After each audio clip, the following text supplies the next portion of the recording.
Fala pessoal, tudo bem? Hoje falaremos simplesmente de um dos maiores ídolos da história do futebol nordestino e de uma das maiores equipes do Brasil. Sem mais delongas, Bobô, o craque do Bahia. Raimundo Nonato Tavares da Silva nasceu no dia 28 de novembro de 1962 em Senhor do Bonfim, no estado da Bahia, aqui no Brasil. Jogava como meia atacante. A 374 quilômetros de distância da capital Salvador, nasceu Bobô, um dos maiores craques que o Brasil iria conhecer. Assim como a sua natal Senhor do Bonfim, que fora fundada muito devido à exploração de ouro e pedras preciosas, o pequeno Raimundo também seria mais uma dessas pedras a serem lapidadas e ajudaria o futebol nordestino como um todo a ser respeitado no país inteiro. Durante a sua infância, dividia seu tempo entre jogar bola com os amigos e a criação de pássaros, que, segundo ele, traziam paz e tranquilidade aos seus ouvidos. Inclusive, foi quando criança que, graças a Rita, sua irmã caçula, que não conseguia falar o nome do irmão mais velho, Raimundo acabou virando Bobô, e assim seria conhecido nacionalmente. O primeiro clube em que ele atuou foi o Bahia Jovem, uma equipe amadora de Senhor do Bonfim. João Correia, na época treinador dos juniores da Catuense, viu Bobô destruindo nos campos de terra batida da cidade e, sem pensar duas vezes, o convidou a integrar a base da equipe de Catu, que ficava em Alagoinhas. Dona Tieta e seu Florisvaldo ficaram um pouco preocupados com a mudança repentina do filho para uma outra cidade, mas deram a sua bênção para que ele pudesse seguir em frente.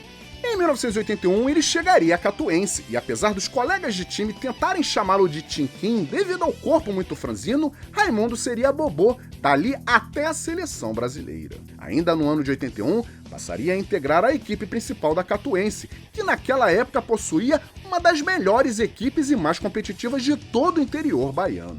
O seu primeiro gol profissional sairia no dia 25 de agosto do mesmo ano, no empate por 2-2 com redenção a valer pelo Campeonato Baiano. Em 1984, o futebol do craque brilharia de uma vez por todas. E como brilhou! Bobô e o lateral direito Zanata eram as estrelas da companhia, e graças a um esquema tático montado pelo Mister, a Catuense fez uma de suas melhores temporadas. E Bobô foi o vice-artilheiro do estadual, com 18 gols marcados. Por conta de sua temporada dos sonhos, equipes suíças, portuguesas e até do Equador foram com tudo para contratá-lo. Inclusive o paulistano Palmeiras e o carioca Fluminense também tentaram levá-lo, porém nada foi fechado. Reza a lenda que José Dias, um dos supervisores do tricolor carioca, inclusive teria dito que seria um absurdo pagar 1 milhão por um jogador cujo apelido era Bobô. Assim, em 1986, o Sport Clube Bahia pagaria o valor de $1 milhão pelo craque da Catuca. O tricolor já o conhecia bem, tendo em vista que por algumas oportunidades foi vítima de seus gols e dribles. Essa negociação foi, naquela época, a maior transação financeira entre dois clubes nordestinos. Seu primeiro gol pelo Bahia sairia no dia 2 de março de 86, na vitória por 3-2 sobre o Ipiranga, a valer pelo estadual. O impacto de sua chegada ao novo clube foi tamanho que Bobô, além de referência técnica da equipe, foi um dos responsáveis pela conquista do Campeonato Baiano com 4 rodadas de antecedência. Em 1988 chegaria para revolucionar a sua carreira e toda a história do futebol nordestino. Logo de cara, Bobô conquistaria o seu terceiro título baiano, fechando 12 pontos no quadrangular final. Porém, a cereja do bolo viria um pouco mais tarde. O Sport Clube Bahia levantaria o seu segundo título brasileiro e coube ao maestro, craque e capitão Bobô a honraria de erguer a taça mais cobiçada do Brasil. Após a conquista histórica, o bom filho deixaria sua casa momentaneamente e ainda em 1989 ele mudaria de tricolor e assinaria com o São Paulo Futebol Clube. Inicialmente, o craque rendeu muito bem no Soberano do Morumbi, e para se ter uma ideia, o seu primeiro gol sairia no dia 30 de abril em um derby contra a Sociedade Esportiva Palmeiras, onde a partida terminaria por 1-1.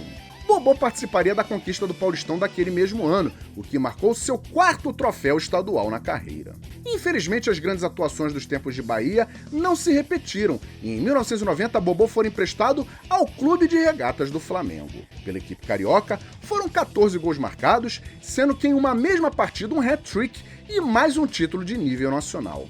Fechando uma vitória e um empate sobre o Goiás, Bobô levantaria a Copa do Brasil, segundo título mais importante do país. Em 1991, ele permaneceria no Rio de Janeiro, porém fechando o contrato com o Fluminense Futebol Clube. Uma nota interessante é que sua ida ao Fluminense foi especial para Bobô. Seu Florisvaldo, pai do eterno craque, era torcedor do tricolor das Laranjeiras e ele fez justamente isso para agradar o seu pai. Em 1993, ele retornaria para o estado de São Paulo, porém desta vez assinando com o Sport Clube Corinthians Paulista. No segundo semestre ainda de 93, Bobô foi para o Internacional de Porto Alegre, atendendo a um pedido de seu amigo e treinador Falcão. Em 1994, devido a problemas contratuais com o Corinthians, ele ficaria sem jogar o ano todo.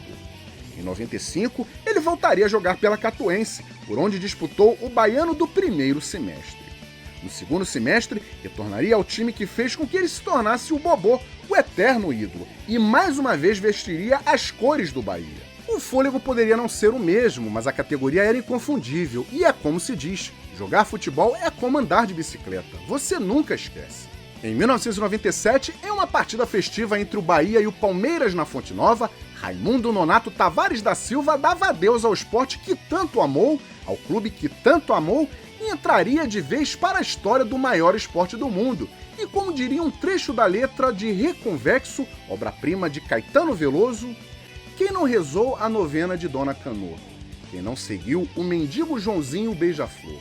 Quem não amou a elegância sutil de Bobô? Quem não é recôncavo nem pode ser reconvexo. Pela seleção brasileira, fora convocado pela primeira vez em 1989, após ter sido eleito o melhor jogador do país, porém só fora convocado por 3 oportunidades, um completo desperdício de seu talento que poderia ter ajudado a seleção brasileira na Copa de 90. Valeu, amigos, por terem ficado conosco até agora. Tomara que vocês tenham gostado. Abraços a todos, até o próximo vídeo e tchau!